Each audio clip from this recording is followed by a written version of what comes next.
ಆತ್ಮೀಯ ವಿದ್ಯಾರ್ಥಿಗಳೇ, SLC science ಅಧ್ಯಾಯ 12 ವಿದ್ಯುತ್ ಶಕ್ತಿ ಪಾರ್ಟ್ 7. ಈಗಾಗಲೇ ನಾವು ಹಿಂದಿನ ವಿಡಿಯೋದಲ್ಲಿ ವಿದ್ಯುತ್ ಶಕ್ತಿಯ ಸರಣಿ ಮತ್ತು ಸಮಾಂತರ ಜೋಡಣೆ ಹಾಗೂ ಸರಳ ಸಮಸ್ಯೆಗಳ ಬಗ್ಗೆ ತಿಳಿದುಕೊಂಡಿವೆ. ಇವತ್ತಿನ ಈ ಒಂದು ವಿಡಿಯೋದಲ್ಲಿ ನಾವು ವಿದ್ಯುತ್ ಪ್ರವಾಹದ ಉಷ್ಣದ ಪರಿಣಾಮದ ಬಗ್ಗೆ ತಿಳಿದುಕೊಳ್ಳಬಹುದು. ಸಾಮಾನ್ಯವಾಗಿ ನಿತ್ಯ ಜೀವನದಲ್ಲಿ ನಾವು ಮೊಬೈಲ್ ಚಾರ್ಜ್ ಇಟ್ಟಾಗ ಮೊಬೈಲ್ ಬಿಸಿಯಾಗುವುದನ್ನ, ನಿರಂತರವಾಗಿ ಫ್ಯಾನ್ ಚಾಲನೆಯಾದಾಗ ಫ್ಯಾನ್ ಬಿಸಿಯಾಗುವುದನ್ನ, ಬ್ಯಾಟರಿ ಚಾರ್ಜ್ ಇಟ್ಟಾಗ ಹೆಚ್ಚಿನ ಅವಧಿಯೊಳಗೆ ನಂತರ ಅದು ಬಿಸಿಯಾಗುವುದನ್ನು ನಾವು ಗಮನಿಸ್ತೇವೆ. ಈ ಒಂದು ವಿದ್ಯಮಾನವನ್ನು ನೋಡೋಣ. ಅದು ವಿದ್ಯುತ್ ಶಕ್ತಿ ನಿರಂತರವಾಗಿ ಹರಿದಾಗ ಅದು ಶಾಖ ರೂಪದಲ್ಲಿ ಹೊರಬರುತ್ತೆ ಅನ್ನೋದನ್ನು, ಹೊರ ಹಾಕುತ್ತೆ ಅನ್ನೋದನ್ನು ನೋಡ್ತಾ ಇದ್ದೀವಿ. ಈ ಒಂದು ವಿದ್ಯಮಾನವನ್ನೇ ನಾವು ವಿದ್ಯುತ್ ಪ್ರವಾಹದ ಉಷ್ಣೋತ್ಪನ್ನ ಪರಿಣಾಮ ಎಂದು ಕರಿತೇವೆ. ಹಾಗಾದ್ರೆ ಈ ಒಂದು ವಿಡಿಯೋದಲ್ಲಿ ನಾವು ವಿದ್ಯುತ್ ಪ್ರವಾಹದ ಉಷ್ಣದ ಪರಿಣಾಮದ ಬಗ್ಗೆ ತಿಳಿದುಕೊಳ್ಳೋಣ. ಹಾಗಾದ್ರೆ ವಿದ್ಯುತ್ ಪ್ರವಾಹದ ಉಷ್ಣೋತ್ಪನ್ನ ಪರಿಣಾಮ ಎಂದರೆ ಏನು? ರೋಧಕಗಳನ್ನು ಶುಷ್ಕ ಕೋಶಗಳೊಂದಿಗೆ ಸಂಪರ್ಕಿಸಿದಾಗ ಅಥವಾ ಉಪಕರಣಗಳನ್ನು ಸಂಪರ್ಕಿಸಿದಾಗ ಆಕಾರದಿಂದ ಶಕ್ತಿಯು ನಿರಂತರವಾಗಿ ಉಷ್ಣ ರೂಪದಲ್ಲಿ ವ್ಯಯವಾಗುವ ವಿದ್ಯಮಾನ ನಾವು ವಿದ್ಯುತ್ ಪ್ರವಾಹದ ಉಷ್ಣೋತ್ಪಾದನಾ ಪರಿಣಾಮ ಎನ್ನುವರು. ನಿತ್ಯ ಜೀವನದಲ್ಲಿ ನಾವು ಹಲವಾರು ಸಾಧನಗಳನ್ನು ಬಳಸ್ತಾ ಇದ್ದೀವಿ. ಅವು ಈ ಒಂದು ವಿದ್ಯುತ್ ಪ್ರವಾಹದ ಶಾಖೋತ್ಪನ್ನ ಪರಿಣಾಮದಲ್ಲಿ ಕಾರ್ಯನಿರ್ವಹಿಸ್ತವೆ. ಅಂತಹ ಉಪಕರಣಗಳಾವುವು ನೋಡಲಾಗಿ ಈ ತತ್ವವನ್ನು ಆಧರಿಸಿ ತಯಾರಿಸಿದ ಉಪಕರಣಗಳನ್ನು ನೋಡಲಾಗಿ ಅದು ಇಸ್ತ್ರಿ ಪೆಟ್ಟಿಗೆ, ನಾವು ವಿದ್ಯುತ್ ಹೀಟರ್ ಅನ್ನು ನೋಡ್ತಾ ಇದ್ದೇವೆ, ಆಮೇಲೆ ಟೋಸ್ಟರ್, ಹಾಗೂ ಇಲ್ಲಿ ನಾವು ಬಲ್ಬ್ ಅನ್ನು ನೋಡ್ತಾ ಇದ್ದೀವಿ. Edison bulb. ಇದು ಇಲ್ಲಿ ಟಂಗ್ಸ್ಟನ್ ತಂತಿಯನ್ನ ಬಳಕೆ ಮಾಡಿ ತಯಾರಿಸಿದದ್ದು. ಇದು ಅತಿಯಾದ ಉಷ್ಣತೆಯಲ್ಲಿ ಕಾಯ್ದು ಬೆಳಕನ್ನು ಉತ್ಪತ್ತಿ ಮಾಡುತ್ತೆ ಅನ್ನೋದನ್ನ ನೋಡ್ತೀವಿ. ಇವು ಈ ಒಂದು ಶಾಖೋತ್ಪನ್ನ ಪರಿಣಾಮದ ಮೇಲೆ ಕಾರ್ಯನಿರ್ವಹಿಸುವಂತಹ ಉಪಕರಣಗಳನ್ನ ನಾವಿಲ್ಲಿ ಕಾಣ್ತಾ ಇದ್ದೀವಿ. ಹಾಗಾದರೆ ಈ ಒಂದು ಶಾಖೋತ್ಪನ್ನ ಪರಿಣಾಮದ ಮೇಲೆ ಜೌಲ್ ವಿಜ್ಞಾನಿಯು ಪ್ರಾಯೋಗಿಕವಾಗಿ ಒಂದು ನಿಯಮವನ್ನ ಕಂಡುಹಿಡಿದರ. ಆ ನಿಯಮವನ್ನ ಯಾವುದು ಅನ್ನೋದನ್ನ ನೋಡ್ಲಿಕ್ಕೆ ಈಗಾಗಲೇ ಈ ಒಂದು ಸರ್ಕ್ಯೂಟ್ದಲ್ಲಿ ನಾವು ನೋಡ್ತಾ ಇದ್ದೀವಿ. ಜೌಲನ ಶಾಖೋತ್ಪನ್ನ ನಿಯಮ ಎಂದು ಕರೀತಾರೆ. ಈ ಒಂದು ವಿದ್ಯುತ್ ಮಂಡಲದಲ್ಲಿ ಆರ್ ರೋಧವನ್ನ ಜೋಡಿಸಲಾಗಿದೆ.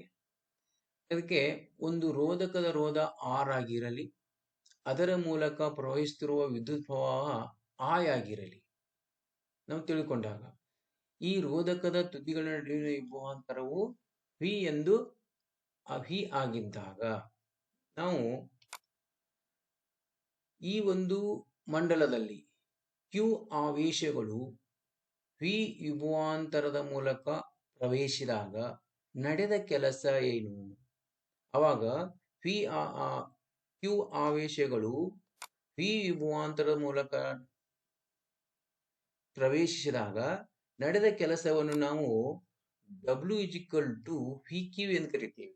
W equal to V Q. V equal to W by Q ಆಗಿರುತ್ತೆ. ಅದಕ್ಕೆ W equal to V Q ಅನ್ನು ನಾವು ಅಲ್ಲಿ ನೋಡ್ತೀವಿ. ಅಂದ್ರೆ ಈ ಆಕಾರಕ್ಕೆ ಅಂದ್ರೆ ಇಲ್ಲಿ ನಿರಂತರವಾಗಿ ವಿ ಕ್ಯೂಗೆ ಸಮಾನಾಂತರವಾದ ಶಕ್ತಿಯನ್ನ ಟಿ ಕಾಲಾವಧಿಯಲ್ಲಿ ಸರಬರಾಜು ಮಾಡಬೇಕಾಗುತ್ತೆ. ಇದನ್ನ ನಾವು ಅಲ್ಲಿ ಆಕಾರದಿಂದ ವಿದ್ಯುತ್ ಮಂಡಲಕ್ಕೆ ಪೂರೈಸಲಾದ ವಿದ್ಯುತ್ ಸಾಮರ್ಥ್ಯ ಪಿ ಅಂತ ತಿಳ್ಕೊಂಡಾಗ P equal to V Q by T ಆಗುತ್ತೆ. P equal to V Q by T ಅನ್ನು ನಾವು ಅಲ್ಲಿ ಕಾಣ್ತೇವೆ. ಈಗ P equal to V Q by T ಇದೆಯಲ್ಲ, ಇಲ್ಲಿ ನಾವು ಕ್ಯೂ ಬೈ ಟಿ ಈ ಹಿಂದೆ ನೋಡಿದೆ ನಾವು ಐ ಇಜಿಕಲ್ ಟು ವಿದ್ಯುತ್ ಪ್ರವಾಹ ಐ ಇಜಿಕಲ್ ಟು ಆವೇಶ, ಇದು ಆವೇಶ ಡಿವೈಡ್ ಬೈ ಟೈಮ್ ಅಂತ. ವಿದ್ಯುತ್ ಆವೇಶಗಳು, ಪ್ರವಹಿಸಿದ ವಿದ್ಯುತ್ ಆವೇಶಗಳು ಕೆಳಭಾಗದಲ್ಲಿ ತೆಗೆದುಕೊಂಡ ಕಾಲ. ಅದಕ್ಕೆ P equal to V Q by T ಈ ಒಂದು ಸಮೀಕರಣದಲ್ಲಿ ಕ್ಯೂ ಬೈ ಟಿ ದ ಬೆಲೆ ಆ ಎಂದು ನಾವು ಕ್ಯೂ ಬೈ ಟಿ ದ ಬೆಲೆ ಆ ಅನ್ನು ನಾವಿಲ್ಲಿ ಕಾಣ್ತಾ ಇದ್ದೇವೆ. P equal to V I ಆಗುತ್ತೆ. ಇದನ್ನ ಸಮೀಕರಣ 1 ಅಂತ ನಾವು ತಿಳ್ಕೊಳ್ಳೋಣ. ಯಾವಾಗ ಕ್ಯೂ ಬೈ ಟಿ ದ ಬೆಲೆಯನ್ನ ಆ ಎಂದು ತುಂಬಿಕೊಂಡಾಗ P equal to V I ಎನಿಸಿಕೊಳ್ಳುತ್ತೆ. ಇನ್ನ ಈ ಒಂದು ಸಮೀಕರಣ 1ಕ್ಕೆ ಇಕ್ವೇಶನ್ 1ಕ್ಕೆ ನಾವು ಓಮನ ನಿಯಮವನ್ನು ಅನ್ವಯಿಸಿದಾಗ ಏನ್ ಬರುತ್ತೆ ನೋಡಿ, ಪಿ ಇಜಿಕಲ್ ಟು ಎಲ್ಲಿ ಓಮನ ನಿಯಮ ಏನು ಹೇಳುತ್ತೆ, V equal to I R. ಎಲ್ಲಿ ವಿ ಇದೆ ಅಲ್ಲಿ ಐ ಆರ್ ಅನ್ನು ತುಂಬಿದ್ದೇನೆ. ಹಾಗಾದ್ರೆ P equal to I R I ಆಗುತ್ತೆ. ಹಾಗಾದ್ರೆ ಇಲ್ಲಿ I into R into I into I square ಆಗುತ್ತೆ. Therefore P equal to I square R ಅನ್ನ ನೋಡ್ತೀವಿ. ಇದಕ್ಕೆ ಸಮೀಕರಣ ನಾವು 2 ಅನ್ನೋದನ್ನ ತಿಳ್ಕೊಳ್ಳೋಣ. ಈಗ ಇಲ್ಲಿ ಶಕ್ತಿಯ ಬಳಕೆ ದರವೇ ಸಾಮರ್ಥ್ಯ. ಸಾಮರ್ಥ್ಯ ಎಂದರೇನು? ಶಕ್ತಿಯ ಬಳಕೆ ದರ, ಕೆಲಸ ಮಾಡಲು ಬೇಕಾಗುವ ದರ, ಅದು ಶಕ್ತಿಯ ಬಳಕೆ ದರವೇ ಸಾಮರ್ಥ್ಯ ಇರುವುದರಿಂದ ಇಲ್ಲಿ ಈ ಒಂದು ಶಕ್ತಿಯ ಬಳಕೆ ದರವನ್ನು ಇ ಬೈ ಟಿ ಎಂದು ಕರೆಯಲ್ಪಡುತ್ತೆ. P equal to E by T. ಮಾಡಿದ ಕೆಲಸ ಅಥವಾ ಬಳಕೆಯಾದ ಶಕ್ತಿ ಕೆಳಬಾಲೆ ತೆಗೆದುಕೊಂಡ ಕಾಲ ಆಗಿರುತ್ತೆ ಅಂತ ನೋಡ್ತೇವೆ. ಇದನ್ನ E equal to P into T ಆಗುತ್ತೆ. ನಾವು ಟಿ ಅನ್ನ ಈ ಕಡೆ ಪಕ್ಷಾಂತರಿಸಿದಾಗ ಬಳಕೆಯಾದ ಶಕ್ತಿ energy equal to power into time ಅನ್ಸ್ಕೊಳ್ತೈತಿ. E equal to P into T. ಹಾಗಾದ್ರೆ ಶಕ್ತಿಯ ಬಳಕೆ ದರ ಪಿ ಇ ಬೈ ಟಿ ಆದಾಗ E equal to P T ಆಗುತ್ತೆ. ಈಗ ನಾವು ಈ ಒಂದು ಸಂದರ್ಭದಲ್ಲಿ ಶಾಖೋತ್ಪನ್ನ ಪರಿಣಾಮದಲ್ಲಿ ನೋಡಲಾಗಿ ಇಲ್ಲಿ ಬಿಡುಗಡೆಯಾಗುವ ಶಕ್ತಿ ಏನಿದೆ, ನಿರಂತರವಾಗಿ ವಿದ್ಯುತ್ ಶಕ್ತಿಯು ಯಾವ ರೂಪದಲ್ಲಿ ಹೊರ ಹೋಗ್ತಾ ಇದೆ ಅಂದ್ರೆ ಅದು ಉಷ್ಣ ರೂಪದಲ್ಲಿ ಹೊರ ಹೋಗ್ತಾ ಇದೆ. ಹಾಗಾದ್ರೆ ನಾವು ಇಲ್ಲಿ ಇ ಇದೆಯಲ್ಲ, ಇನ್ಸ್ಟೆಡ್ ಆಫ್ ಇದ ಬದಲಾಗಿ ನಾವು ಉಷ್ಣ ಶಕ್ತಿ ಹೊರ ಹೋಗೋದನ್ನು ಎಚ್ ಅಂತ ನಾವಲ್ಲಿ ಪರಿಗಣಿಸೋಣ.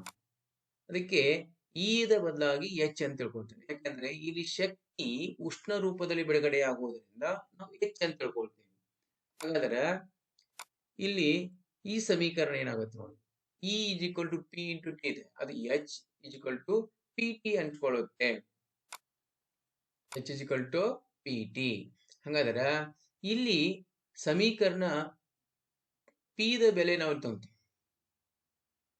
ಈಗಾಗಲೇ ನಮ್ಗೆ ಗೊತ್ತಿದೆ ಪಿ ಇಜಿಕಲ್ ಟು, ಇಲ್ಲಿ ಮೊದಲನೇ ಸಮೀಕರಣ ವಿ ಐ ಇದೆ ನೋಡಿ, P equal to V I ಇದೆ. ಹಾಗಾದ್ರೆ ಇಲ್ಲಿ ಪಿ ದ ಬದಲಾಗಿ P equal to V I, P ದ ಬೆಲೆ ತುಂಬ್ತಾ ಇದ್ದೀನಿ ವಿ ಐ ಅಂತ. ಹಾಗಾದ್ರೆ ಅಲ್ಲಿ ಆ ಸಮೀಕರಣ ಈ P H equal to V I T ಆಗುತ್ತೆ. ಇದನ್ನು ಸಮೀಕರಣ 3 ಅಂತ ತಿಳ್ಕೊಳ್ತೀವಿ. ಇದಕ್ಕೆ ಓಮನ ನಿಯಮವನ್ನು ಅನ್ವಯಿಸಿದಾಗ ಓಮನ ನಿಯಮ ಏನು ಹೇಳುತ್ತೆ, V equal to I R. ಹಾಗಾದ್ರೆ ಓಮನ ನಿಯಮವನ್ನು ಅನ್ವಯಿಸಿದಾಗ ಎಚ್ ಇಜಿಕಲ್ ಟು ಎಲ್ಲಿ ವಿ ಇದೆಯಲ್ಲ ಅಲ್ಲಿ I R, H equal to I R into I T ಆಗುತ್ತೆ. H equal to I R into I T ಅನ್ನು ನಾವಲ್ಲಿ ಕಾಣ್ತೀವಿ. ಹಾಗಾದ್ರೆ I into I square R T. ಹಾಗಾದ್ರೆ ಬಿಡುಗಡೆಯಾಗುವ ಉಷ್ಣ ಶಕ್ತಿ ಹೇಗಿದೆ ಅನ್ನೋದನ್ನ H equal to I square R T ಆಗುತ್ತೆ. ಈ H equal to I square R T ಅನ್ನ ಜೌಲನ ನಿಯಮ ಎಂದು ಕರಿತೀವಿ. ವಿದ್ಯಾರ್ಥಿಗಳೇ, ಪರೀಕ್ಷೆಯಲ್ಲಿ ಈ ಸಮೀಕರಣವನ್ನ ಜೌಲನ ನಿಯಮವನ್ನು ಕಂಡುಹಿಡಿಯುವ ಸೂತ್ರ ಬರೀರಿ ಅಂದಾಗ H equal to I square R T ಅನ್ನು ನಾವಲ್ಲಿ ಬರಿಬೇಕಾಗುತ್ತೆ. ಈಗ ಬಿಡುಗಡೆಯಾಗುವ ಉಷ್ಣ ಶಕ್ತಿಯನ್ನು ಕಂಡುಹಿಡಲಿಕ್ಕೆ ಈ ಸೂತ್ರವನ್ನು ಬಳಕೆ ಮಾಡಿ. ಹಂಗಂದ್ರ ಈ ಜೌಲನ ನಿಯಮ ಏನ್ ಹೇಳುತ್ತೆ, H equal to I square R T ಅಂದ್ರೆ ಏನು ಅಂದ್ರೆ ಜೌಲನ ನಿಯಮವನ್ನು ವ್ಯಕ್ತಪಡಿಸಿ ಎಂದಾಗ, ಜೌಲನ ನಿಯಮವನ್ನು ಹೇಳಿ ಎಂದಾಗ ಮಂಡಲದಲ್ಲಿ ರೋಧಕದಲ್ಲಿ ಉತ್ಪತ್ತಿಯಾದ ಉಷ್ಣವು ಕೊಟ್ಟಿರುವ ರೋಧದಲ್ಲಿ ಪ್ರವಹಿಸುತ್ತಿರುವ ವಿದ್ಯುತ್ ಪ್ರವಾಹದ ವರ್ಗಕ್ಕೆ, ಅದರ ರೋಧದ ಆರಕ್ಕೆ ಮತ್ತು ವಿದ್ಯುತ್ ಪ್ರವಹಿಸುವ ಕಾಲಗೆ ನೇರ ಅನುಪಾತದಲ್ಲಿ ಇರುತ್ತದೆ. ಅದನ್ನ ಪ್ರವಹಿಸುವ ಕಾಲಕ್ಕೆ ನೇರ ಅನುಪಾತದಲ್ಲಿ ಇರುತ್ತೆ. H=I²RT.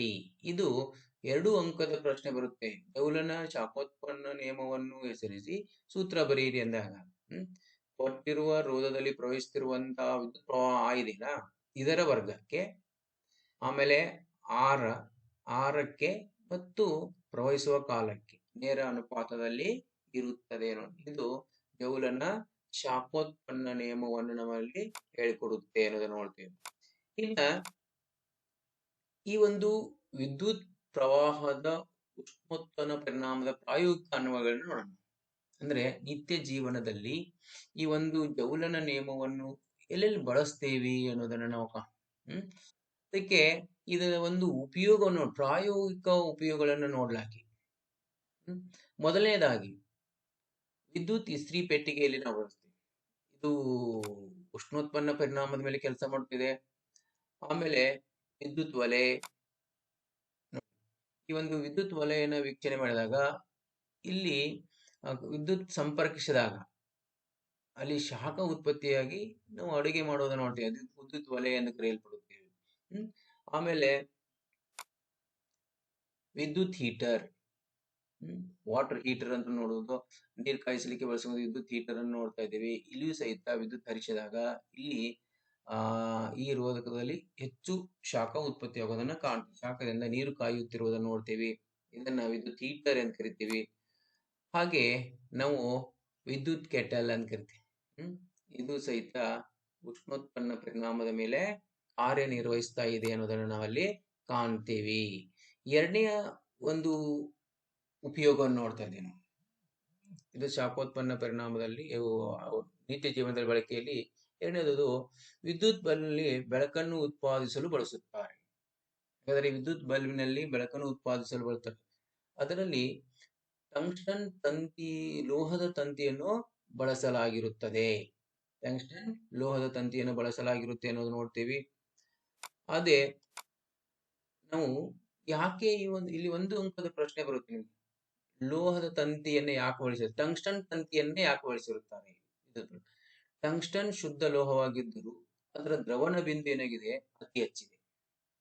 ಅದು ಸುಮಾರು 3380 ಡಿಗ್ರಿ ಸೆಲ್ಸಿಯಸ್ಗಿಂತ ಹೆಚ್ಚಿರುವುದರಿಂದ, ಇಷ್ಟು ಇರುವುದರಿಂದ ಅತಿ ಉಷ್ಣತೆಯಲ್ಲಿಯೂ ಅದು ಕರಗೋದಿಲ್ಲ. ಅತಿಯಾದ ಉಷ್ಣತೆಯಿಂದ ಆ ತಂತಿ ಬೆಳಕನ್ನು ಕೊಡುತ್ತೆ. ಅದಕ್ಕೆ ಅದನ್ನು ಬಳಕೆ ಮಾಡ್ತಾರ ಅನ್ನೋದನ್ನ. ಮತ್ತೊಂದು, ಅದು ಇಲ್ಲಿ ಟಂಗ್ಸ್ಟನ್ ತಂತಿ ಶುದ್ಧ ಲೋಹ ಆಗಿದೆ, ಅದರ ರೋಧ ಕಡಿಮೆ ಇರುತ್ತೆ. ಅದಕ್ಕೆ ಟಂಗ್ಸ್ಟನ್ ತಂತಿಯ ರೋಧವನ್ನು ಹೆಚ್ಚಿಸಲು ತೆಳುವಾದ ತಂತುವನ್ನಾಗಿ ಮಾಡಿರುತ್ತಾರೆ. ಅದಕ್ಕೆ ತೆಳುವಾದ ತಂತು ಆಗಿರುವುದರಿಂದ ಅತಿ ಹೆಚ್ಚು ರೋಧವನ್ನು ಅದು ಹೊಂದಿರುತ್ತೆ. ಯಾವುದೋ ಟಂಗ್ಸ್ಟನ್ ತಂತಿ. ಆಮೇಲೆ ಈ ಒಂದು ಟಂಗ್ಸ್ಟನ್ ತಂತಿಯು ದೀರ್ಘಕಾಲ ಬಾಳಿಕೆ ಬರಲಿಕ್ಕೆ ಬಲ್ಬಿನೊಳಗೆ ನೈಟ್ರೋಜನ್ ಮತ್ತು ಆರ್ಗಾನ್ ನಂತಹ ಕಡಿಮೆ ಕ್ರಿಯಾಶೀಲ ಅನಿಲಗಳನ್ನು ತುಂಬಿರುತ್ತಾರೆ. ಇಲ್ಲಿಯೂ ಸಹಿತ ಒಂದು ಅಂಕದ ಪ್ರಶ್ನೆಯನ್ನು ನೀವು ನೋಡ್ಬೋದು. ನೈಟ್ರೋಜನ್ ಮತ್ತು ಆರ್ಗಾನ್ ನಂತಹ ಕಡಿಮೆ ಕ್ರಿಯಾಶೀಲ ಅನಿಲವನ್ನು ಯಾಕೆ ತುಂಬಿರುತ್ತಾರೆ ಅಂತ ಕೇಳಿದಾಗ, ಅದರ ದೀರ್ಘಕಾಲ ಬಾಳಿಕೆ ಬರಲು. ಯಾವುದು? ಟಂಗ್ಸ್ಟನ್ ತಂತಿ ದೀರ್ಘಕಾಲ ಬಾಳಿಕೆ ಬರಲಿಕ್ಕೆ. ಯಾಕೆಂದ್ರೆ ಇವು ಕಡಿಮೆ ಕ್ರಿಯಾಶೀಲ ಅನಿಲಗಳಾಗಿವೆ ಅನ್ನೋದನ್ನು ನಾವಲ್ಲಿ ಕಾಣ್ತೇವೆ. ಹಾಗೆ ಇಲ್ಲಿ ನೋಡಿ, ಈಗ ಅಲ್ಲಿ ನಾನು ಹೇಳಿದಂತೆ ಈ ಒಂದು ಬಲ್ಬ್ನಲ್ಲಿ ಇದು ಟಂಗ್ಸ್ಟನ್ ತಂತಿ ವಿದ್ಯುತ್ ಹರಿಸಿದಾಗ ಅದು ಕಾಯ್ದು ಬೆಳಕನ್ನ ಹೊರಸೂಸುತ್ತೆ ಅನ್ನೋದನ್ನು ನಾವಿಲ್ಲಿ ಕಾಣ್ತಾ ಇದ್ದೇವೆ. ಇನ್ನು ಮೂರನೆಯದಾಗಿ ಇದು ಶಾಖೋತ್ಪನ್ನ ಪರಿಣಾಮದಲ್ಲಿ ಮೂರನೆಯ ಉಪಯೋಗವನ್ನು ನಿತ್ಯ ಜೀವನದಲ್ಲಿ ನಾವು ಬಹಳ ಬಳಕೆ ಮಾಡ್ತಾ ಇದ್ದೀವಿ. ಅದು ಫ್ಯೂಸ್ ಅಂತ. ವಿದ್ಯುತ್ ಮಂಡಲದಲ್ಲಿ ಉಪಯೋಗಿಸುವ ಫ್ಯೂಸ್ ಏನಿದೆ, ಅದು ಸಹಿತ ಈ ಒಂದು ವಿದ್ಯುತ್ ಶಾಖೋತ್ಪನ್ನ ಪರಿಣಾಮದ ಮೇಲೆ ಕಾರ್ಯನಿರ್ವಹಿಸ್ತಾ ಇದೆ ಅನ್ನೋದನ್ನು ನೋಡ್ತಾ ಇದ್ದೇವೆ. ಇಲ್ಲಿ ನೋಡ್ತಾ ಇದ್ದೇವೆ ಫ್ಯೂಸ್ ಯಾಕೆ ಅದನ್ನು ಬಳಸ್ತಾರೋ ಅಂತ. ವಿದ್ಯುತ್ ಮಂಡಲದಲ್ಲಿ ಹೆಚ್ಚಿನ ವಿದ್ಯುತ್ ಪ್ರವಹಿಸಿದಾಗ ಅದು ತಂತಿ ಕಟ್ಟಾಗಿ ವಿದ್ಯುತ್ ಮಂಡಲವನ್ನ ಸಂರಕ್ಷಿಸುತ್ತೆ ಅಂತ. ಅದಕ್ಕೆ ಫ್ಯೂಸ್ ಇದು ಆ ವಿದ್ಯುತ್ ಮಂಡಲದ ಸಂರಕ್ಷಣಾ ಸಾಧನ ಅಂತ ನಾವು ಕರಿತೀವಿ ಅನ್ನೋ. ಅದಕ್ಕೆ ಫ್ಯೂಸ್ ಕಾರ್ಯ ಏನು ಅಂತ ನಾವು ನೋಡಲಿ. ಯಾವುದೇ ಅನುಚಿತವಾದ ಹೆಚ್ಚಿನ ವಿದ್ಯುತ್ ಪ್ರವಾಹವು ಮಂಡಲದಲ್ಲಿಯ ಉಪಕರಣಗಳ ಮೂಲಕ ಪ್ರವಹಿಸಿದಾಗ ಫ್ಯೂಸಿನ ತಂತಿಯು ಕರಗಿ ಮಂಡಲವನ್ನು ಕಡಿತಗೊಳಿಸಿ ಉಪಕರಣವನ್ನು ರಕ್ಷಿಸುತ್ತದೆ. ಅದಕ್ಕೆ ಹೆಚ್ಚಿನ ಒಂದು ಉಪಕರಣಕ್ಕೆ ಎಷ್ಟು ಬೇಕಲ್ಲೋ ಅಷ್ಟು ವಿದ್ಯುತ್ ಬೇಕಾಗಿ ಎಷ್ಟು ವಿದ್ಯುತ್ ಬೇಕಲ್ಲ ಅಷ್ಟು ಹರಿಸಬೇಕಾಗಿದೆ. ಅತಿ ಹೆಚ್ಚಿನ ವಿದ್ಯುತ್ ಹರಿಸಿದಾಗ ತಂತಿ ಏನಾಗತ್ತೆ, ಕಟ್ ಆಗತ್ತೆ. ಇಲ್ಲಿ ತೋರಿಸ್ತಾ ಇದೆ ನೋಡಿ. ಅದಕ್ಕೆ ಹೆಚ್ಚಿನ ವಿದ್ಯುತ್ ಬಂದಾಗ ತಂತಿ ಕಟ್ಟಾಗಿ ವಿದ್ಯುತ್ ಮಂಡಲವನ್ನ ಕಡಿತಗೊಳಿಸ್ತೈತಿ. ಅದಕ್ಕೆ ಅದೇನ್ ಮಾಡುತ್ತೆ, ಉಪಕರಣ ಸುರಕ್ಷಿತವಾಗಿತ್ತು. ಒಂದು ವೇಳೆ ಇದು ಇಲ್ಲದೆ ಹೋಗಿತ್ತಂದ್ರೆ ಉಪಕರಣ ಹಾಳಾಗುವ ಸಾಧ್ಯತೆ ಇರುತ್ತೆ. ಇಲ್ಲಿ ನಾವು ನೋಡಬಹುದು ಇದು ಫ್ಯೂಸ್ ಇದನ್ನ ಸಾಮಾನ್ಯವಾಗಿ ಫ್ಯೂಸ್ ಅನ್ನು ವಿದ್ಯುತ್ ಸಾಧನಗಳೊಂದಿಗೆ ಸರಣಿ ಕ್ರಮದಲ್ಲಿ ಜೋಡಿಸಿರುತ್ತಾರೆ. ವಿದ್ಯುತ್ ಹರಿದು ಹೋಗುವ ಮಾರ್ಗದಲ್ಲಿನ ಜೋಡಿಸಲಾಗಬೇಕಾಗುತ್ತೆ ಸರಣಿ ಕ್ರಮದಲ್ಲಿ. ಹಾಗಾದ್ರೆ ಈ ಒಂದು ಫ್ಯೂಸ್ ನಲ್ಲಿ ಬಳಸುವ ತಂತಿ ಎಂತದಿರುತ್ತೆ. ಫ್ಯೂಸ್ ನಲ್ಲಿ ಬಳಸ್ತಕ್ಕಂಥ ತಂತಿ ಇದೆಯಲ್ಲ, ಅದು ಲೋಹ ಅಥವಾ ಮಿಶ್ರ ಲೋಹವಾಗಿರಬಹುದು. ಅದಕ್ಕೆ ಶುದ್ಧ ಲೋಹದ ತಾಮ್ರನು ಬಳಸೋದು, ತೆಳುವಾದ ತಾಮ್ರ ಬಳಸಬಹುದು, ಕಬ್ಬಿಣ ಬಳಸಬಹುದು, ಸೀಸ, ಇವು ಲೋಹಗಳನ್ನ ಇಲ್ಲ ಮಿಶ್ರ ಲೋಹಗಳನ್ನ ಬಳಸಬಹುದು. ಇನ್ನು ಈ ಒಂದು ಗೃಹ ಬಳಕೆಯಲ್ಲಿ, ನಿತ್ಯ ಜೀವನದಲ್ಲಿ ಗೃಹ ಬಳಕೆಯಲ್ಲಿ ನಾವು ಬಳಸುವಂತ ಫ್ಯೂಸ್ ಇದೆ. ಈ ಫ್ಯೂಸ್ಗಳ ಮೇಲೆ ಅದರ ಪ್ರವಹಿಸುವ ವಿದ್ಯುತ್ ಪ್ರವಾಹದ ದರವನ್ನ ನಮೂದಿಸಲಾಗಿರುತ್ತೆ. 1 ಆಂಪಿಯರ್, 2 ಆಂಪಿಯರ್, 3 ಆಂಪಿಯರ್, 5 ಆಂಪಿಯರ್ ಅಥವಾ 10 ಆಂಪಿಯರ್ ಎಂದು ಗುರುತಿಸಲಾಗಿರುತ್ತೆ ಅನ್ನೋದನ್ನ ನೋಡ್ತೇವೆ ನಾವು. ಯಾಕೆಂದರೆ ಅಲ್ಲಿ ಬಳಕೆ ಮಾಡುವಂತಹ ವಿದ್ಯುತ್ ಶಕ್ತಿಯ ಆಧಾರದ ಮೇಲೆ, ಈಗ ನಾವು ಸಾಮಾನ್ಯವಾಗಿ ಭಾಗ್ಯಜ್ಯೋತಿ ಯೋಜನೆಯನ್ನು ನೋಡ್ತಾ ಇದ್ದೀವಿ. ಅಲ್ಲಿ ಒಂದು ಬಲ್ಬ ಒಂದು ಎಕ್ಸ್ಟ್ರಾ ಪಿನ್ ಕೊಟ್ಟಿರ್ತಾರೆ.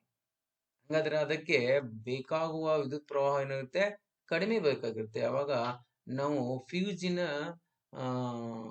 ದರ ಏನಿದೆ ಅದು ಕಡಿಮೆ ಇರುತ್ತೆ, ವಿದ್ಯುತ್ ಪ್ರವಾಹದ ದರ ಕಡಿಮೆ ಇರುತ್ತೆ. ಅವಾಗ ಫ್ಯೂಸ್ ಅನ್ನ 1 ಆಂಪಿಯರ್ ಇರ್ಬೋದು ಅಥವಾ 2 ಆಂಪಿಯರ್. ಅದಕ್ಕೆ ನಾವು ವಿದ್ಯುತ್ ಸಂಪರ್ಕ ಪಡೆಯುವಾಗ ಮನೆಯಲ್ಲಿ ಅಲ್ಲಿ ಕೇಳಲಾಗುತ್ತೆ, ನಿಮಗೆ 2 kg ಬೇಕು, 3 kg ಬೇಕು ಅಂತ. 2 kg ವ್ಯಾಟ್ ವಿದ್ಯುತ್ ಬೇಕು, 3 kg, 4 kg, ಹಿಂಗೆ ನಾವು ಹೆಚ್ಚು ಉಪಕರಣಗಳಿದ್ರೆ 3 kg ಅನ್ನು ನಾವು ಬಳಕೆ ಮಾಡ್ತೇವೆ ಅಂತ. ಅಂದ್ರೆ ನಮ್ಮ ಫ್ರಿಜ್ಜು, ಫ್ಯಾನು, ಟಿವಿ, ಗ್ರೈಂಡರು, ಈ ಎಲ್ಲಾ ಉಪಕರಣಗಳು ಬಳಸಿದ್ರೆ ಹೆಚ್ಚಿನ ವಿದ್ಯುತ್ ಪ್ರವಾಹ ಹೆಚ್ಚಿನ ವಿದ್ಯುತ್ ಪ್ರವಾಹ ಬೇಕಾಗುತ್ತೆ. ಅವಾಗ ಫ್ಯೂಸ್ ಸಾಮರ್ಥ್ಯ ಏನಾಗುತ್ತೆ, ಹೆಚ್ಚಿರುತ್ತೆ ಅನ್ನೋದನ್ನ ನೋಡ್ತೇವೆ. ಇನ್ನು ಈ ಒಂದು ವಿದ್ಯುತ್ ಸಾಮರ್ಥ್ಯ ಬಗ್ಗೆ ನಾವು ತಿಳ್ಕೊಳ್ಳೋಣ. ವಿದ್ಯುತ್ ಸಾಮರ್ಥ್ಯವನ್ನು ನಾವು ಪಿ ಸಂಕೇತದಿಂದ ಗುರುತಿಸುತ್ತೇವೆ. ಕೆಲಸ ಮಾಡುವ ದರವೇ ಸಾಮರ್ಥ್ಯ ಅನ್ನೋದನ್ನು ನೋಡಬಹುದು. ಅಥವಾ ಶಕ್ತಿಯ ಬಳಕೆಯ ದರವನ್ನು ಸಾಮರ್ಥ್ಯ ಎಂದು ಕರೆಯುತ್ತೇವೆ. ಅಂದ್ರೆ ನಾವು ವಿದ್ಯುತ್ ಶಕ್ತಿಗೆ ಸಂಬಂಧಪಟ್ಟ ವಿದ್ಯುತ್ ಮಂಡಲದಲ್ಲಿ ಶಕ್ತಿಯ ಬಳಕೆಯಾಗುವ ಅಥವಾ ಕ್ಷೀಣಿಸುವ ದರವನ್ನ ವಿದ್ಯುತ್ ಸಾಮರ್ಥ್ಯ ಎಂದು ಕರೆಯುತ್ತೇವೆ. ಕೆಲಸ ಮಾಡಲು ಕೆಲಸ ಮಾಡುವ ದರವೇ ನಾವು ಸಾಮರ್ಥ್ಯ ಎಂದು ಕರಿತೀವಿ. ಹಾಗಾದ್ರೆ ಸಾಮರ್ಥ್ಯವನ್ನು ನಾವು ಈ ಸಂಕೇತದಿಂದ ಗುರುತಿಸುತ್ತೇವೆ. ನಾವು ಸಾಮಾನ್ಯವಾಗಿ ಸಾಮರ್ಥ್ಯವನ್ನ ಲೆಕ್ಕಿಸಲಿಕ್ಕೆ ನಾವು ಅದನ್ನ 3 ರೂಪದಲ್ಲಿ ಕಾಣ್ತೇವೆ, ಅಥವಾ ವಿದ್ಯುತ್ ಸಾಮರ್ಥ್ಯವನ್ನು 3 ರೂಪದಲ್ಲಿ ವ್ಯಕ್ತಪಡಿಸ್ತೇವೆ. ಈಗಾಗಲೇ ಹಿಂದೆ ನಾವು ಜೌಲನ ನಿಯಮದಲ್ಲಿ ಇವುಗಳನ್ನ ಪ್ರೂವ್ ಮಾಡಿದ್ವಿ. P = PI, ವಿಭವಾಂತರ ಮತ್ತು ವಿದ್ಯುತ್ ಪ್ರವಾಹ ಕೊಟ್ಟಾಗ ಸಾಮರ್ಥ್ಯವನ್ನು ಕಂಡುಹಿಡಿಯ P = PI ನೋಡ್ತೀವಿ. ಅದೇ ರೀತಿ ವಿದ್ಯುತ್ ಪ್ರವಾಹ ಮತ್ತು ರೋಧ ಕೊಟ್ಟಾಗ ಇಲ್ಲಿ P = I²R ಅನ್ನು ನೋಡ್ತೀವಿ. P = I²R. ಹಾಗೆ ಮೂರನೆಯದನ್ನು ನಾವು ನೋಡ್ತಾ ಇದ್ದೀವಿ, P = V²/R. V²/R. ಈ 3 ರೂಪದಲ್ಲಿ ನಾವು ವ್ಯಕ್ತಪಡಿಸ್ತೀವಿ. ವಿದ್ಯಾರ್ಥಿಗಳೇ, ಈ ಪ್ರಶ್ನೆ ಹಿಂದಿನ ಈ ಒಂದು ಸಪ್ಲಿಮೆಂಟರಿ ಪರೀಕ್ಷೆಗೆ ಬಂದಿತ್ತು ಅನ್ನೋದು ನೋಡಿ. ವಿದ್ಯುತ್ ಸಾಮರ್ಥ್ಯವೆಂದರೇನು, ವಿದ್ಯುತ್ ಸಾಮರ್ಥ್ಯವನ್ನು ಆ 3 ರೂಪದಲ್ಲಿ ವ್ಯಕ್ತಪಡಿಸುವ ಸೂತ್ರಗಳನ್ನು ಬರೆಯಿರಿ ಅಂತ ಕೇಳಿದ್ರು. ಅದಕ್ಕೆ ಗಮನದಲ್ಲಿಡಿ. P is equal to VI, P is equal to I square R, P is equal to V square by R ಅನ್ನೋದನ್ನ ನಾವಲ್ಲಿ ನೋಡ್ಬೇಕು. ನೋಡಿ, ಇಲ್ಲಿ ನಾವು ಇದು ಮೀಟರ್ ಕುಣಿಸಿರ್ತಾರಲ್ಲ, ಅಲ್ಲಿ ವಿದ್ಯುತ್ ಸಾಮರ್ಥ್ಯದ ಬಗ್ಗೆ ನೀವು ಇಲ್ಲಿ ಮೀಟರ್ ಅನ್ನ ಕಾಣ್ತಾ ಇದ್ದೀರಿ. ಅದರ ಮೇಲೆ ಏನ್ ಬರೆದಿರ್ತಾರೋ ಅನ್ನೋದನ್ನ ನೀವು ಗಮನಿಸಿ. ಇನ್ನು ಈ ಒಂದು ವಿದ್ಯುತ್ ಸಾಮರ್ಥ್ಯದ ಏಕಮಾನ ಯಾವುದು ಅಂತ ನೋಡಿದಾಗ, ವಿದ್ಯುತ್ ಸಾಮರ್ಥ್ಯದ ಏಕಮಾನವು ವ್ಯಾಟ್ ಆಗಿದೆ. ವ್ಯಾಟ್ ವಿದ್ಯುತ್ ಸಾಮರ್ಥ್ಯದ ಏಕಮಾನವಾಗಿದೆ ಅನ್ನೋದನ್ನು ನಾವು ಅಲ್ಲಿ ಕಾಣ್ತೀವಿ. ಬಟ್ ಇದು ವ್ಯಾಟ್ ಇದು ಅತಿ ಚಿಕ್ಕ ಮಾನವಾಗಿದೆ. ವಾಸ್ತವವಾಗಿ ನಾವು ವ್ಯಾವಹಾರಿಕವಾಗಿ ನಿತ್ಯ ಜೀವನದಲ್ಲಿ ನಾವು ಇದನ್ನ ಬಳಸಲಿಕ್ಕೆ ಚಿಕ್ಕ ಮಾನವಾಗಿದೆ. ಅದಕ್ಕೆ ಕಿಲೋ ವ್ಯಾಟ್ ಎಂಬ ದೊಡ್ಡ ಏಕಮಾನದಲ್ಲಿ ಬಳಸುತ್ತೇವೆ. ಕಿಲೋ ವ್ಯಾಟ್ ಅನ್ನು ನಾವು ಬಳಕೆ ಮಾಡ್ತೀವಿ. ಅಥವಾ ಇದು ಔದ್ಯೋಗಿಕ ಕೈಗಾರಿಕೀಕರಣದಲ್ಲಿ ಇದನ್ನು ನಾವು ಕಿಲೋ ವ್ಯಾಟ್ ಅವರ್ ಎಂಬ ಏಕಮಾನವಾಗಿ ಬಳಸ್ತೇವೆ. ವಿದ್ಯುತ್ ಶಕ್ತಿಯ ವ್ಯಾವಹಾರಿಕ ಏಕಮಾನ ಇದು. ಅತ್ಯಂತ ಚಿಕ್ಕ ಏಕಮಾನ ವ್ಯಾಟ್. ವ್ಯಾವಹಾರಿಕ ಏಕಮಾನ ಕಿಲೋ ವ್ಯಾಟ್ ಗಂಟೆ KWH ಆಗಿದೆ ಅನ್ನೋದನ್ನು ನೋಡ್ತೇವೆ. ವಿದ್ಯಾರ್ಥಿಗಳಿಗೆ 1 ಅಂಕದ ಪ್ರಶ್ನೆ ಬರುತ್ತೆ ನಿಮಗೆ. ವಿದ್ಯುತ್ ಶಕ್ತಿಯ ವ್ಯಾವಹಾರಿಕ ಏಕಮಾನ ಯಾವುದು ಅಂತ. ಯಾಕಂದ್ರೆ ಸಾಮಾನ್ಯವಾಗಿ ಈ ಒಂದು ಕಿಲೋ ವ್ಯಾಟ್ ಗಂಟೆಯನ್ನ ನಾವು ಯೂನಿಟ್ ಎಂದು ಕರೆಯುತ್ತೇವೆ. ಕಿಲೋ ವ್ಯಾಟ್ ಗಂಟೆಯನ್ನ 1 ಯೂನಿಟ್ ಎಂದು ಕರೆಯುತ್ತೇವೆ. ಎಷ್ಟು ಯೂನಿಟ್ ಶುದ್ಧಿಸುತ್ತು ಅಂತ ಕೇಳ್ತಿರ್ತಾರೆ. ಅದಕ್ಕೆ ನಾವು ಯೂನಿಟ್ ಅಂದ್ರೆ 1 ಕಿಲೋ ವ್ಯಾಟ್ ಪರ್ ಅವರ್ ಅಂತ ಕರೆಯಿರ್ತೇವೆ. ಹಾಗೆ ಇದರ ಮೇಲೆ ಬರೆದಿರ್ತಾರೆ ನೋಡಿ, ಮೀಟರ್ ಮೇಲೆ KWH ಅಂತ ಗುರುತಿಸಲ್ಪಟ್ಟಿರುತ್ತೆ. ನೀವು ನಿಮ್ಮ ಮನೆಯಲ್ಲಿ ಮೀಟರ್ ಇದ್ದಾಗ ಅದನ್ನ ಮೀಟರ್ ಇರುತ್ತೆ, ಅಲ್ಲಿ ಸ್ವಲ್ಪ ನೋಡಿ ಅದರ ಮೇಲೆ ಬರುತ್ತೆ KWH ಅನ್ನೋದನ್ನ ನೋಡ್ತೇವೆ. ಅದು ವ್ಯಾವಹಾರಿಕ ಏಕಮಾನ ಇರುತ್ತೆ. ಹಾಗಾದ್ರೆ ಈ ಒಂದು KWH ಅಂದ್ರೆ ಎಷ್ಟು? KWH ಬಗ್ಗೆ ನಾವು ಈ KWH ಅಂದ್ರೆ ಎಷ್ಟು ವ್ಯಾಟ್ ಅನ್ನೋದು ನೋಡ್ಲಾಗಿ, KWH 1 KW ಅಂದ್ರ 1000 ವ್ಯಾಟ್. ಬರೀ 1 KW ಅಂದ್ರೆ ಎಷ್ಟು? 1 ಕಿಲೋ ವ್ಯಾಟ್ ಅಂದ್ರ 1000 ವ್ಯಾಟ್ ಆಗಿರುತ್ತೆ. ಗುಣ್ಲೆ ಅವರ್ ಅಂದ್ರೆ ಗಂಟೆ. ಒಂದು ಗಂಟೆಯನ್ನ ನಾವು ಇದನ್ನ ಎದ್ರಾಗ ಪರಿವರ್ತನೆ ಮಾಡ್ಕೊಂತೀವಿ? ಸೆಕೆಂಡ್ಗಳಲ್ಲಿ ಪರಿವರ್ತನೆ. ಒಂದು ತಾಸು ಅಂದ್ರೆ ಒಂದು ತಾಸಿನಲ್ಲಿ 30 ನಿಮಿಷ ಗುಣ್ಲೆ 1 ನಿಮಿಷದಲ್ಲಿ 60. ಹಾಗಾದ್ರೆ ಸಾರಿ, ಒಂದು ತಾಸಿನಲ್ಲಿ 60 ನಿಮಿಷ ಗುಣ್ಲೆ 1 ನಿಮಿಷದಲ್ಲಿ 60 ಸೆಕೆಂಡ್. 6 36 ಅನ್ನೋದನ್ನ ನೋಡ್ತೀವಿ. 3600 ಸೆಕೆಂಡ್ ಆಗಿರುತ್ತೆ. ಈ ಒಂದು ಇದನ್ನ ಗುಣಿಸಿದಾಗ 1000 ಗುಣ್ಲೆ 3600 ಮಾಡಿದಾಗ 36 3 4 5 3 4 5 ಸೊನ್ನೆಗಳನ್ನ ನಾವು ಹೇಳ್ತೀವಿ. 36 ಅಂದ್ರೆ 36ರ ಮುಂದೆ 5 ಸೊನ್ನೆಗಳನ್ನ ನಾವಿಲ್ಲಿ ನೋಡ್ತೇವೆ ಅಂತ. 36 ಅದನ್ನ 36 ಲಕ್ಷ ವ್ಯಾಟ್ ಸೆಕೆಂಡ್ ಎಂದು ಕರೀತೇವೆ ಅನ್ನೋದನ್ನ. ಇದನ್ನ ವೈಜ್ಞಾನಿಕವಾಗಿ ವೈಜ್ಞಾನಿಕವಾಗಿ ಇದನ್ನು ಬರಲಿಕ್ಕೆ ಸೊನ್ನೆಗಳು ಹೆಚ್ಚು ಬಂದಾಗ ಅದನ್ನ ನಾವೇನ್ ಮಾಡ್ತೀವಿ ಅಂದ್ರೆ ಘಾತಾಂಕ ರೂಪದಲ್ಲಿ ವ್ಯಕ್ತಪಡಿಸ್ತೀವಿ. ಇದು 5 ಸೊನ್ನೆ ಇದಾವೆ, 10⁵ ಆಗುತ್ತೆ. ಒಂದು ಬಿಂದುವನ್ನು ಹಿಂತುಕೊಂಡಿವಿ, ಅವಾಗ 3.6 × 10⁶ ವ್ಯಾಟ್ ಸೆಕೆಂಡ್ ಆಗುತ್ತೆ. 3.6 × 10⁶ ವ್ಯಾಟ್ ಸೆಕೆಂಡ್. ಅದನ್ನ ನಾವು 1 KWH is equal to 3.6 × 10⁶ joule ಎಂದು ಕರೀತೀವಿ. 3.6 × 10⁶ ಜೌಲ್. ಇದನ್ನೇ 1 ಯೂನಿಟ್ ಎಂದು ಕರೆಯುತ್ತೇವೆ. 1 joule is equal to 1 unit ಅನ್ನೋದನ್ನ ನಾವಲ್ಲಿ ಕಾಣ್ತೇವೆ ಅಂತ. ಹಾಗಾದ್ರೆ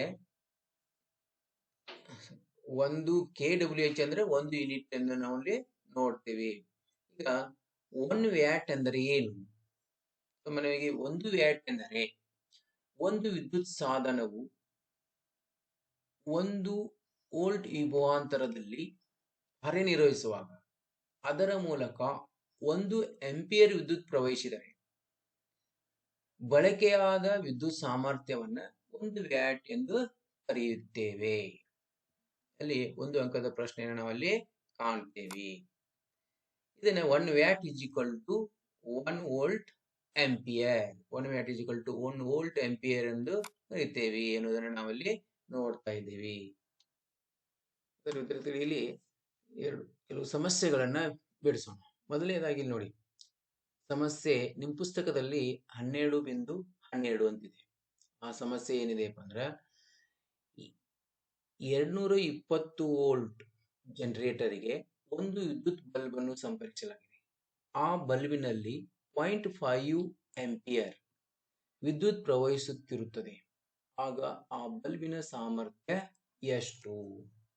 ಆ ಬಲ್ಬಿನ ಸಾಮರ್ಥ್ಯ ಎಷ್ಟು ಅಂತ ಕೇಳಿದಾಗ ನಾವು ಪರಿಹಾರವನ್ನು ಇಲ್ಲಿ ದತ್ತಾಂಶಗಳು, ಕೊಟ್ಟ ದತ್ತಾಂಶಗಳನ್ನ ಮೊದಲು ಬರ್ಕೊಳ್ಳೋಣ. ಏನ್ ದತ್ತಾಂಶ ಕೊಡಲಾಗಿದೆ? ಇಲ್ಲಿ ಕೊಟ್ಟಂತಹ ದತ್ತಾಂಶಗಳನ್ನ ಬರ್ಕೊಳ್ಳೋಣ. ದತ್ತಾಂಶ ಅಲ್ಲಿ ಕೊಡುವಂತದ್ದು ಏನೇನಿದೆ ನೋಡಿ. ಫಸ್ಟ್ ಅಲ್ಲಿ ಕೊಟ್ಟಿದ್ದು ವಿಭವಾಂತರ ಕೊಟ್ಟಿದ್ದಾರೆ, ವೋಲ್ಟ್ ಕೊಟ್ಟಿದ್ದಾರೆ. ಎಷ್ಟು ವಿಭವಾಂತರ? ಇದು 220 ವೋಲ್ಟ್. ಹಾಗೆ ಮತ್ತೇನ್ ಕೊಟ್ಟಿದ್ದಾರೆ? ಇಲ್ಲಿ ವಿದ್ಯುತ್ ಪ್ರವಾಹ ಕೊಟ್ಟಿದ್ದಾರೆ, ಐ ಕೊಟ್ಟಿದ್ದಾರೆ. I is equal to 0.5 ampere. ಹಾಗೆ ಆಂಪಿಯರ್ ಕೊಟ್ಟು ಏನ್ ಕೇಳಿದಾರೆ ನೋಡಿ, ಸಾಮರ್ಥ್ಯ ಎಷ್ಟು ಕೇಳಿದಾರೋ. ಹಾಗಾದ್ರೆ ಪಿ ಇಸ್ ಈಕ್ವಲ್ ಟು ಎಷ್ಟು ಅನ್ನೋದನ್ನು ನೋಡ್ಬೇಕು. ಪಿ ಇಸ್ ಈಕ್ವಲ್ ಟು ಎಷ್ಟು? ಹಾಗಾದ್ರೆ ನಮ್ಗೆ ಈಗಾಗಲೇ ಐ ಮತ್ತು ವಿ ಮತ್ತು ಐ ಕೊಟ್ಟಾಗ ಸಾಮರ್ಥ್ಯವನ್ನು ಕಂಡುಹಿಡಿಯುವ ಸೂತ್ರ ನಮ್ಗೆ ಗೊತ್ತಿದೆ. ಅದಕ್ಕೆ P is equal to P I. ಹಿಂದೆ ನಾವು ಜೌಲನ ನಿಯಮ ಸಾಧಿಸುವಾಗ ತಿಳ್ಕೊಂಡಿದೆ, P is equal to P I.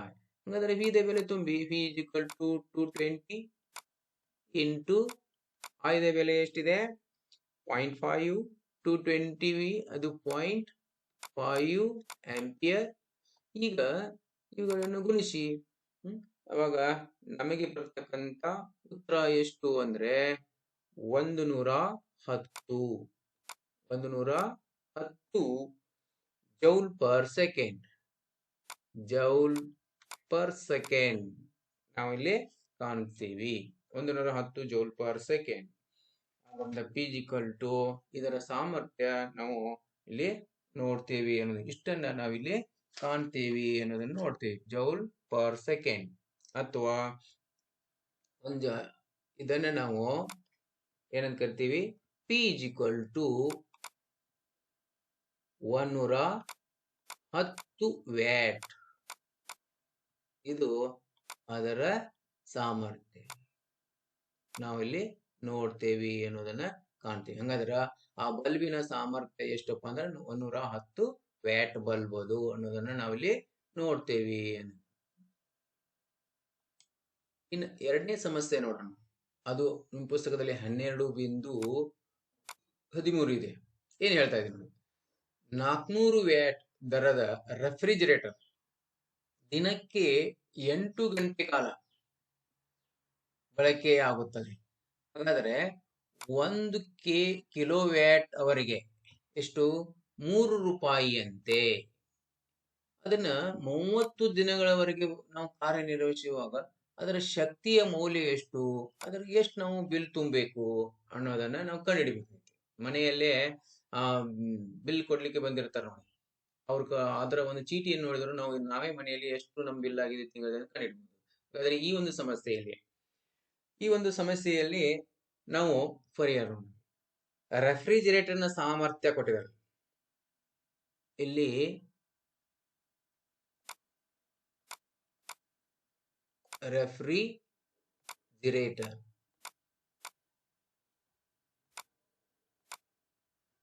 Refrigerator ಸಾಮರ್ಥ್ಯ ಎಷ್ಟಿದೆ? ಇದರ ಸಾಮರ್ಥ್ಯವನ್ನು ನಾವು ನೋಡಿದಾಗ ಅದು ಎಷ್ಟು? ಪಿ ಇಸ್ ಈಕ್ವಲ್ ಟು ಸಾಮರ್ಥ್ಯ P is equal to 400 watt ಇದೆ. 400 ವ್ಯಾಟ್, ಇದನ್ನು ನಾವು P ಅಂತ ಕರಿತೀವಿ. ಸಾಮರ್ಥ್ಯ P is equal to 400 watt ಇರುವುದನ್ನು ಅಲ್ಲಿ ಕಾಣ್ತಾರೆ. ಇನ್ನ ಮುಂದೆ 8 ದಿನಕ್ಕೆ ಬಳಕೆಯಾದ ವಿದ್ಯುತ್ ಶಕ್ತಿ ಎಷ್ಟು ಕಾಲದವರೆಗೆ ಅದನ್ನು ನಾವು ಬಳಕೆ ಮಾಡಿದೀವಿ. ಪ್ರತಿದಿನ ಬಳಕೆ ಮಾಡಿದ ಕಾಲ, ಪ್ರತಿ ದಿನ ಬಳಸಿದ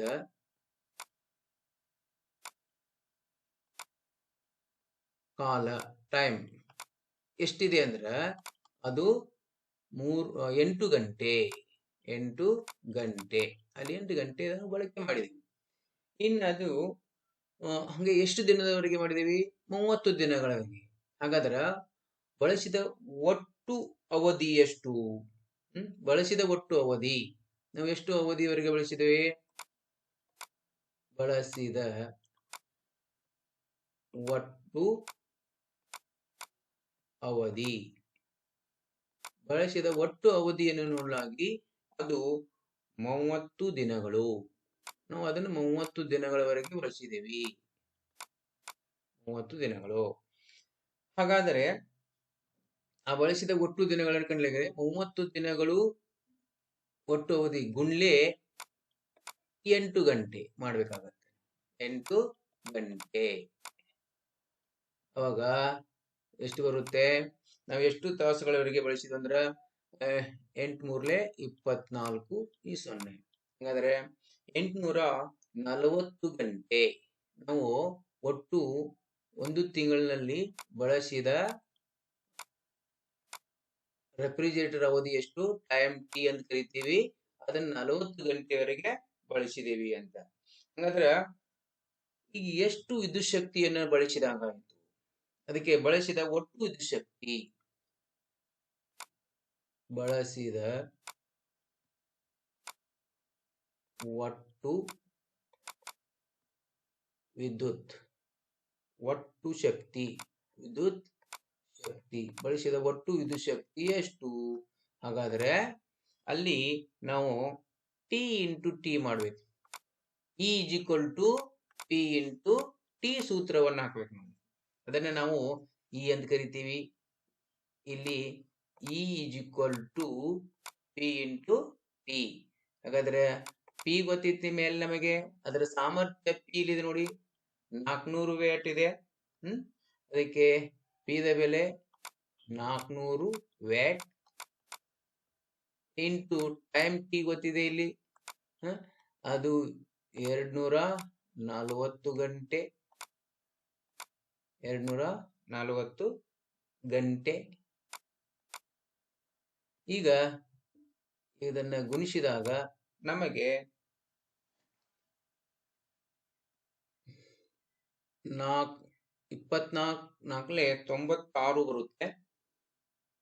96 ಮುಂದೆ ಈ 3 ಪೂಜೆ 96,000 ಅಂತ ಬರುತ್ತೆ. ಇದು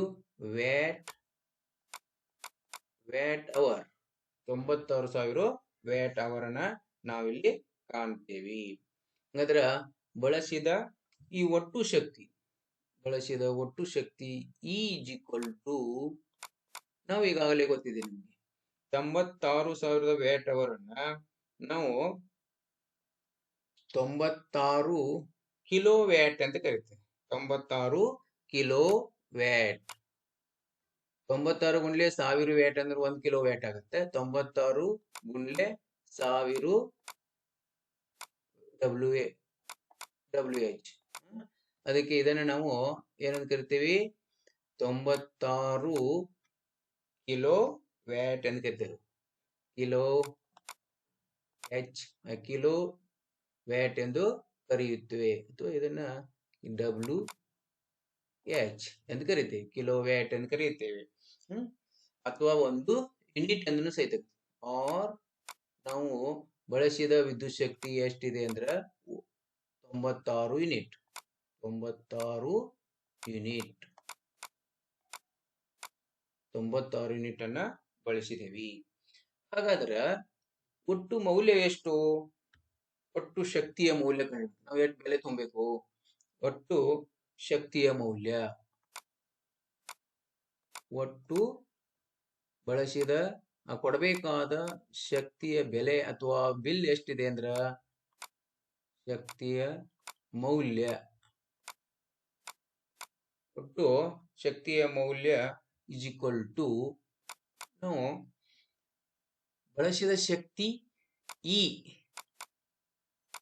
ಒಟ್ಟು ಶಕ್ತಿ ಗುಂಡ್ಲೆ ದರ, ಒಟ್ಟು ಶಕ್ತಿ ಗುಂಡ್ಲೆ ದರ. ಬಳಸಿದ ಒಟ್ಟು ಶಕ್ತಿ ಎಷ್ಟಿದೆ? ನಾವು ಅಲ್ಲಿ 96 ಯೂನಿಟ್ ಅಥವಾ 96 KWH, 96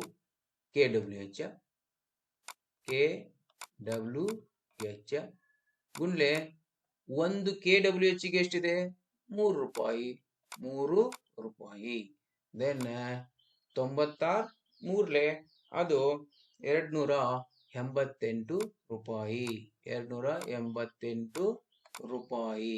ಅದಕ್ಕೆ ನಾವು ಕೊಡಬೇಕಾದ ಮೌಲ್ಯ ಎಷ್ಟಿದೆ ಅಂದ್ರ ಅದು 288 ರೂಪಾಯಿ ಅನ್ನೋದನ್ನ, ನಮ್ಮ ಬಿಲ್ ಎಷ್ಟು ಬಂದಿದೆಯಪ್ಪ ಅಂದ್ರೆ 288. ಅದರ ವಿದ್ಯಾರ್ಥಿಗಳೇ, ಇಲ್ಲಿವರೆಗೆ ನಾವು ಉಷ್ಣೋತ್ಪನ್ನ ಪರಿಣಾಮದ ಬಗ್ಗೆ ತಿಳಿದುಕೊಂಡಿವಿ. ಎಲ್ಲರಿಗೂ ಧನ್ಯವಾದ.